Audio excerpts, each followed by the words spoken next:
It's Dr. Gianna Reams, and we are returning for the last video in this kind of introductory group talking about our sources. Today, the sources are archaeological. So I'm going to explain how archaeology helps us, even with our written sources, in understanding ancient Macedonia. And I even wore my special shirt, my archaeology shirt, with the lion hunt mosaic from Pella. Okay, that's Alexander, and that's Craterus. So if you were to go back to the middle of the 20th century, about 75 or 100 years ago, and asked any ancient historian dealing with Greece, even those who had an interest in Alexander, what was Macedonia like? What was ancient Macedonia like? You would have got an answer that it was unsophisticated, that it was a backwater. It was behind the times. If somebody wanted to be polite, maybe charmingly homespun. And then archaeology kind of caught up and gave lie to that previous understanding of Macedonia. And that understanding was based on written sources largely, because there wasn't a lot of archaeology in northern Greece at that point in time. So it's relying on sources that are Athenian, who of course are anti-Macedonian, but it's even relying on Macedonian, pro-Macedonian sources and words right out of supposedly Alexander's own mouth.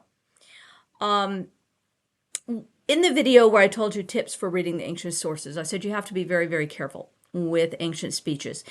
They're never what the person actually said when you find them in the sources.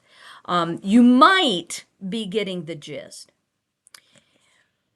But in particular, there is a speech recorded near the end of Arrian, given in the final months of Alexander's life, in which he scolds his soldiers. And this was the indiscipline at Opus, sometimes called the mutiny at Opus. It's not really a mutiny.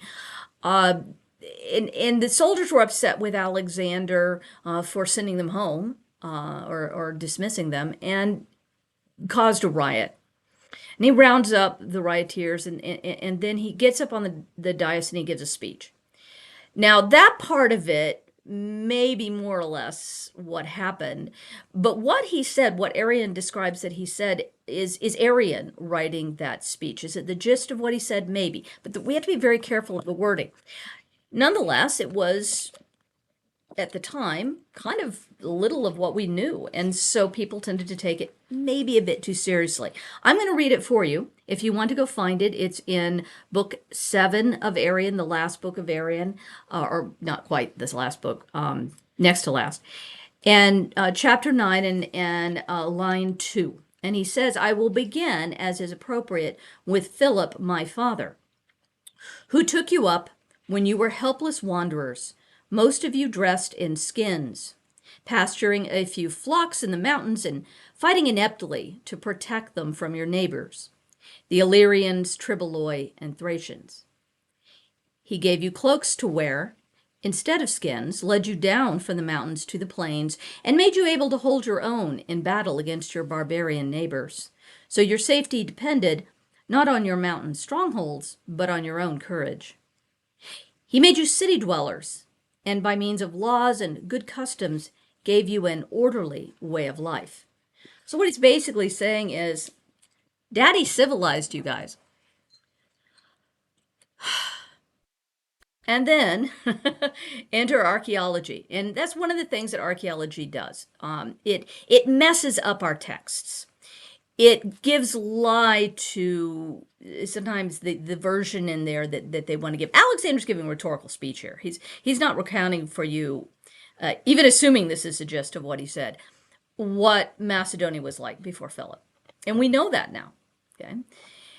So I'm going to walk you through a little bit of the recent discoveries. I'm going to kind of initially skim over. I'll mention and then show you some pictures later.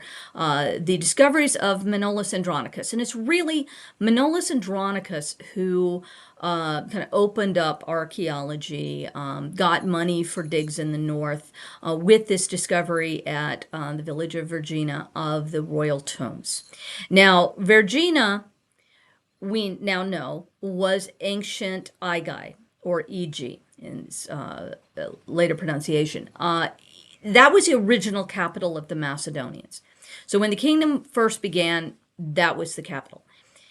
The king Archelaus moved that capital to Pella, and he did so for a variety of reasons, but location. Pella was better situated for trade and wanted an outlet via Ludius Lake and the river down onto the Thermicus Gulf. Aigai is inland. It's near the Haliakmon River, but it's harder to get there from the city itself. But that was where the kings were buried, and Andronicus opened the tombs. He found the tombs, and that started pouring money into the north in terms of digs. What I actually want to look at is Macedonia a little bit before that. So my interests kind of end with Alexander. My colleagues go, as I said in the very first video, I'm an early Macedonia down to Alexander and end with Alexander. My colleagues do the Diodiki, the successors and such. So I'm going to look at today the Archaic Macedonia. So just a reminder for those of you who hear these terms thrown around, Alexander and Philip live at the end of the classical, what we call the classical period of Greece, and that runs from the end of the Persian Wars, so around 480-79 down to 323. In fact, June 10th, 323, the death of Alexander. So that's considered the classical period. The Hellenistic comes after that. That's the successors all the way down to Rome, when we take over with the Roman era, the imperial era. And it's before that that you get the Archaic period. And that ends, again, with the Persian Wars. And basically the king at that point in time who crosses from the Archaic into the classical period is the first Alexander, or Alexandros I.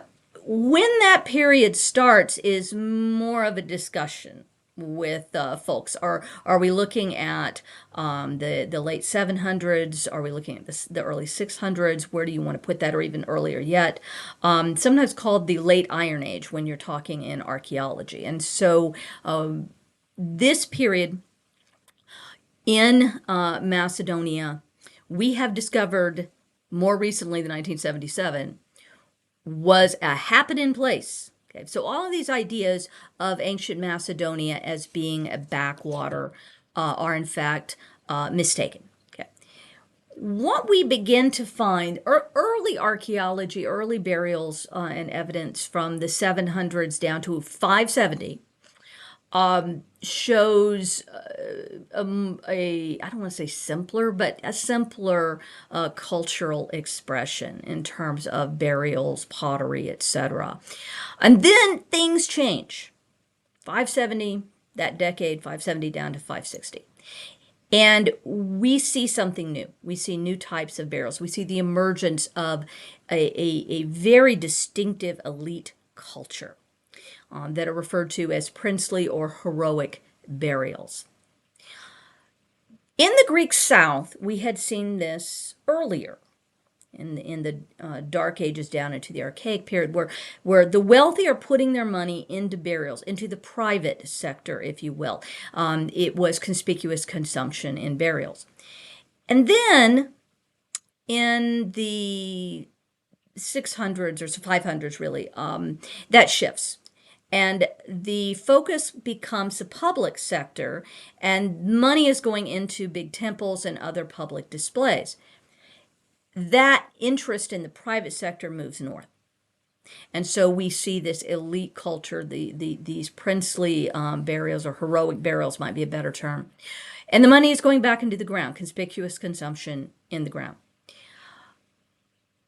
This runs down to about 480, so 570 to 480, 470, maybe even as late as 460, 450. And what we're seeing here is best described as a performance of prestige. Okay?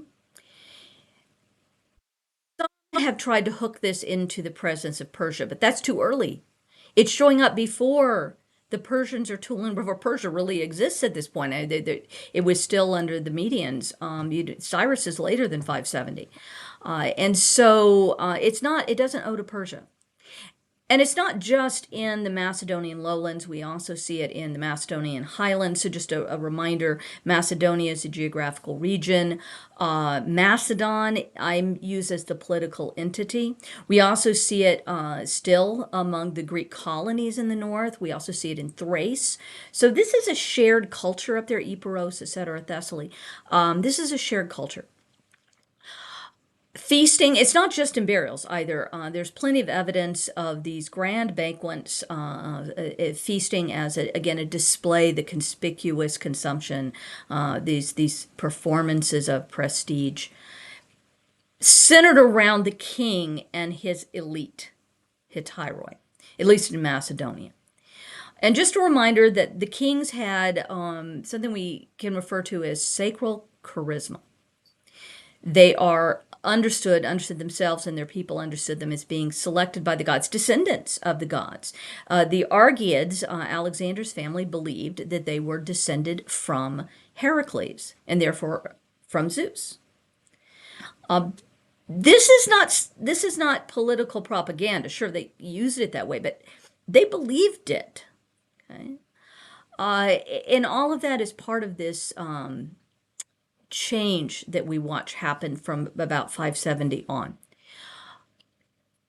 A number of digs in archaeology up in the area have contributed to our understanding of this culture at ancient Aigai, modern Egypt, at Archontiko, at Sindos, at Agia Paraskevi. Okay, these are the more Macedonian. Putting an ethnic group on archaeology is always begging for trouble. What we can say is that these areas are culturally consistent. Whoever these people are, they share culture in a way that we could probably tag as an ethnic group, or at least cousins.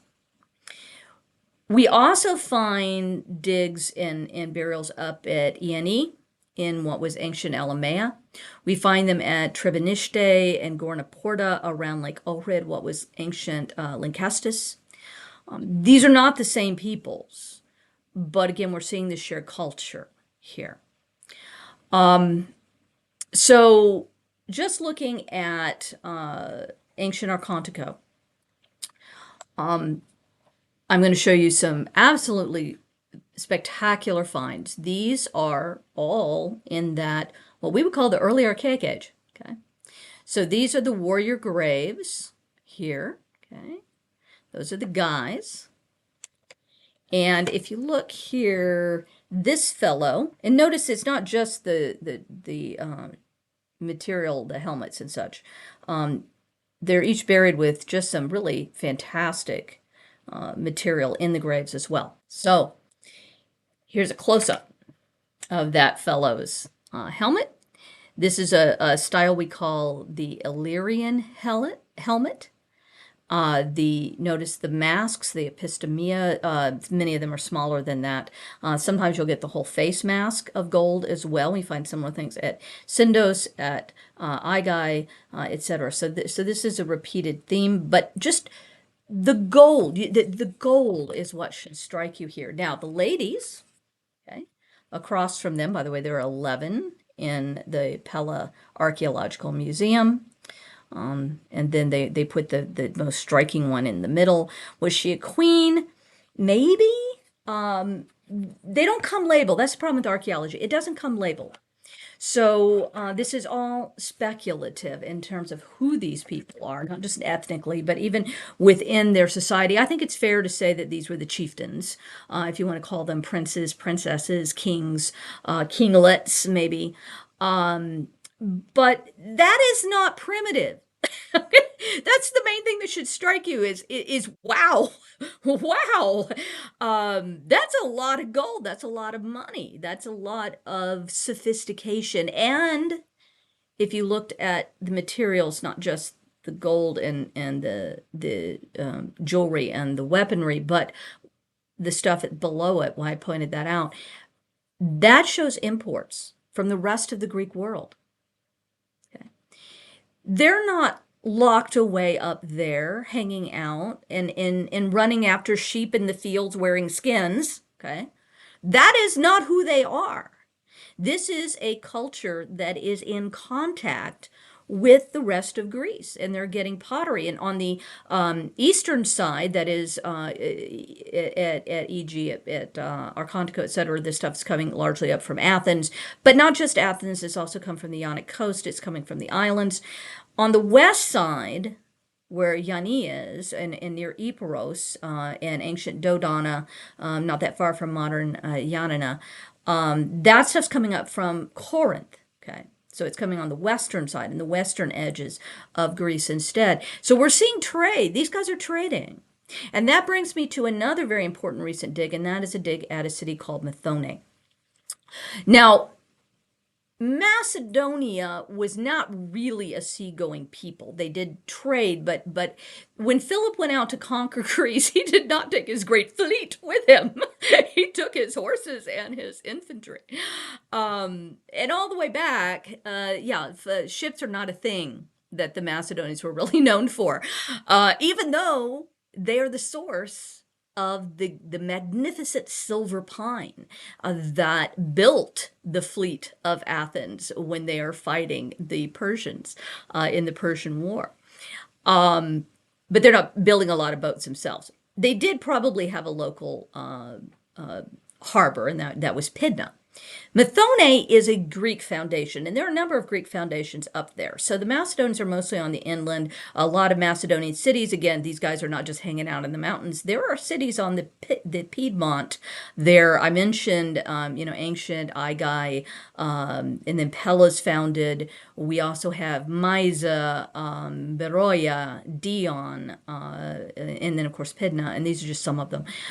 But off toward the east is where the Greeks began to colonize. So if you look at a map of Greece, and I don't have a handy one to show you, and you look up toward the north, which is where Thessaloniki is today, that's the Thermikos Gulf there. And just off to the side is this funky little geographic formation that looks like three fingers sticking down. That's the Chalkidiki. Much of that is Greek. Okay, so those are Greek foundations. And Thermae was one. Methone and Thermae are really, Methone is about the furthest south that you get in around the Thermaic Gulf. And that one's important because it's one of the early ones, mid 700s maybe. It is Euboean and Phoenician. Okay.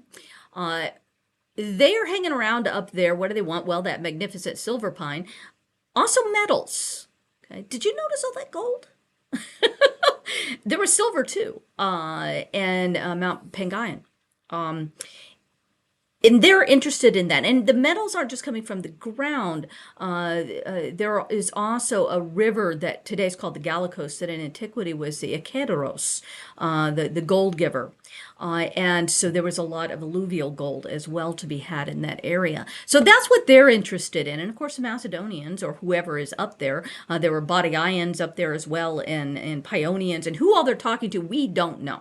But the reason this is significant is up till quite recently, our earliest example of Greek writing was Nestor's Cup, and it dates to the the late 700s. We now have writing from Methone that is as old as that, and Nestor's Cup comes from another Euboean Phoenician colony off the coast of Italy, on the west side, called Pithecusae, off the coast of the city of what would become Cumae later. And all of a sudden, wow, we've got something just as old here at Methone. Again, they're not unsophisticated up there. They're not locked in their little highland fortresses. They are trading. They are writing, maybe even. Okay. So this gradual. In fact, the findings at Methone have caused us to maybe backdate when we thought the Kingdom of Macedonia started. Some folks have been, speculating mid, or even 600s, and now it's like, no, maybe mid 700s, or even earlier yet. I think the dating of the mid 1000s is a little early, but we need to go back a little bit. They were up there longer, and began to consolidate. So maybe Methone kind of jump starts the Kingdom of Macedon. So there's a lot of really, really interesting archaeology going on in this area of the world. Okay, that again has questioned things. And an archaeologist, I'm about to show you one more picture from that era. Archaeologists love to, if they can put a famous name or something on digs, of course it helps bring in money. This stuff is expensive to do these digs, and this is from one of the royal areas, and I'm trying to get it to where you can see it, in Aigai. This is referred to now as the Lady of Aigai, or Lady of Agia. We don't know who she is, but her burial is around 500. And so speculation is that might be Alexander the First's mother. Okay? That amount of gold would certainly point to not just someone in the elite, but someone at the top of the elite. So could it be a queen? Well, they're not using queens. Could it be a wife of the king? Quite possibly. But it could also be a priestess. And that's why I'm a little bit reluctant. She has a something kind of like what might be a scepter in among the parts of the burial. So exactly what role she filled, we don't know. But once more, you can see from that just the amount of gold that people are putting in the ground. Okay, and they're not putting it into temples. We don't really find full-blown temples in Macedonia until quite late, like in the Hellenistic period. Instead, we find little shrines, little tombs in the ground. Now, before I go on to some of the later stuff, I do want to mention the work of a colleague and friend of mine, Vivi Serapinidi. So if you are really interested in this, you want to go find her stuff. It's in here. She's done several. This is just one, not the whole thing, but in here she has a chapter, Constructing Continuities with the Heroic Past, Death Feasting and Political Ideology in the Archaic Macedonian Kingdom. So why I name her is that she is writing in English. A lot of the reports from these digs are, of course, in modern Greek.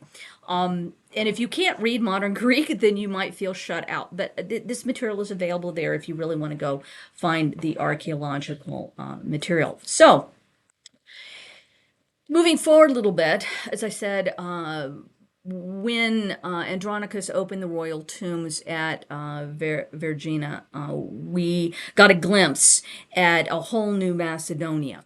And once more, the burial material was just absolutely stunning. Probably the most famous of these is the so-called, and I'm using so-called on purpose, might annoy some people, the gold larnax of Philip, and then the gold crown. And I'm going to try to bring the crown up so you can see a little bit better. That are oak leaves and also little tiny acorns emitted. It's just absolutely amazing. And if you look behind me, you can see, here, let me try to get the thing not to shine away. There it is. That is a copy of it, of what it would have looked like. And I say so-called, and I'm not going to go into things here. If you go to Greece, and you go, and you should, if you ever go to Greece, don't forget the north. There are just some fantastic, fantastic museums up there. The Pella Archaeological Museum, the Thessaloniki Archaeological Museum, the Vergina Archaeological Museum of the Tombs, but not just those. The Aiani Museum up in the hills. That's just fantastic, very well laid out. The material from Dodona and that area up in Ioannina. Florina has a museum as well. Kozani has a museum. Amphipolis has a great museum. That's just some of them. Drama has a museum, not very big, but what's there is great. So the Macedonians have done fantastic. Macedonian area of Greece has done a fantastic job with displaying this stuff. So don't spend all your time in the south. Go to the north. So that's my plug for the tourism in northern Greece. But if you go in there, it'll say it's the tomb of Philip. There is discussion, there is debate among archaeologists as to whether Philip's tomb is in fact, if Philip is in Philip's tomb, the old joke of who's buried in Grant's tomb, well, who's buried in Philip's tomb, is actually a thing. Again, I'm not going to discuss it here. I want to stick to other stuff, but it is there. So this tomb just, again, it kind of blew the doors off in terms of what we can expect and look for up there in the north. Archaeology doesn't just wow us with all the gold and silver and such. It also gives us a window into people's lives. And that's why it ultimately matters, because it tells us things that the writings don't. So at the same time, that Vergina was opening up the tombs and the original palace up in Pella, they were also starting the digs in ancient Pella, the capital and where Alexander the Great was born. This is one of the houses from Pella. Okay, it is from the house of Dionysus. And it is down south of the Agora in the part of the town that was Hellenistic. But some of what we get out of archaeology, and if you're a historian that you can get excited about that's not shiny and glittery, is some insight into things like religion, personal life. These are what are called protomes. These are all female goddesses, and as you can tell, they look a lot alike, kind of like out of a factory. Yup. Okay, and they're made using molds on terracotta, and these are found typically in houses, in domestic space. So we don't say find temples to Hestia or Demeter or Persephone. Instead, we find these in kitchen areas and such in homes. So they're oodles and oodles and oodles and oodles and cases of things like this there. So it shows you just, and that's what survived, folks. Imagine how common these were. It would be like in Catholic households that have the Virgin Mary. So that's one example. We also find a surprisingly important goddess is Aphrodite. There she is. There's a lot of her. There's a shrine to Aphrodite and the Great Mother in the Agora in Pella. So you can get, take a look at that kind of thing, that we get a sense of what life was like. And then once more, those fantastic houses. There he is, the Dionysus. That and my shirt were found in the same house. Dionysus is a very, very important deity in Macedonia. Okay. So this is the sort of stuff that archaeology brings to our attention.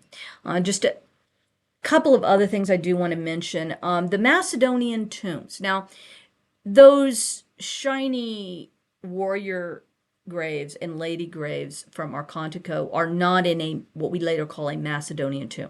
They're in what's called a cis tomb. So it's a very simple stone thing, and all this stuff is put down in the tomb. And they're mostly inhumations as well.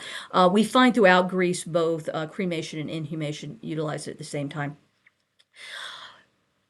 We're not entirely sure when. Again, I'm going to say there is an argument in archaeology as to when this structure that we call the Macedonian tomb emerged. Some want to predate it, and it has to do with the dating of Philip's tomb. Some want to predate it before Alexander's march into Persia, and others want to postdate it and attach it to an idea brought back that is a chamber tomb with that's one. This is the Tomb of the Judgment, yes. That's in Lefkadia, so it is not the royal tombs. But what does that look like to you? A shrine?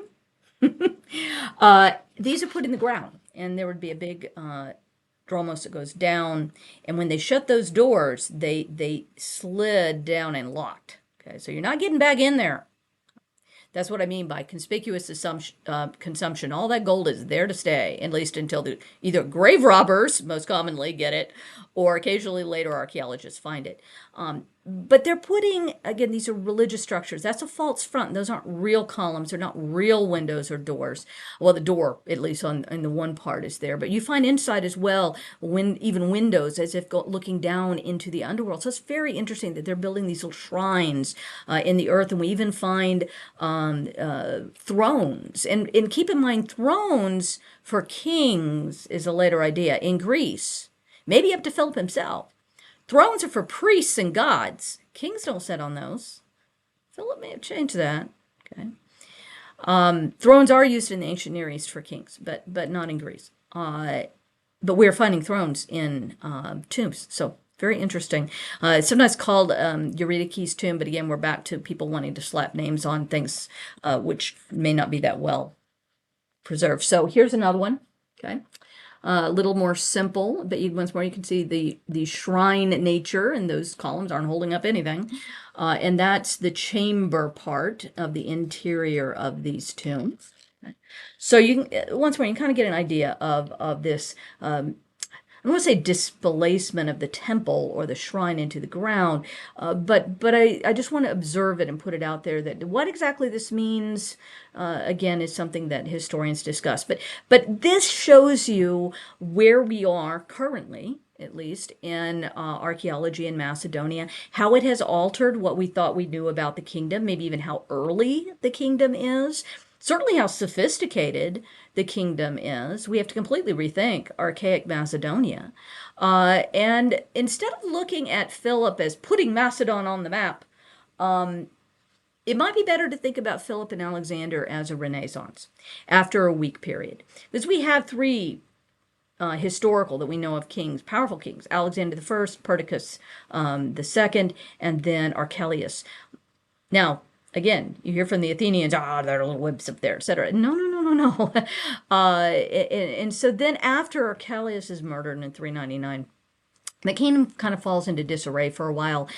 Philip's dad comes to the throne, manages to stay on the throne for more than just a handful of years, but he's run off the throne, and then he comes back to the throne, and then he dies, and then Philip's two older brothers go through just a couple of years, and then finally, Philip gets to the throne and stays there.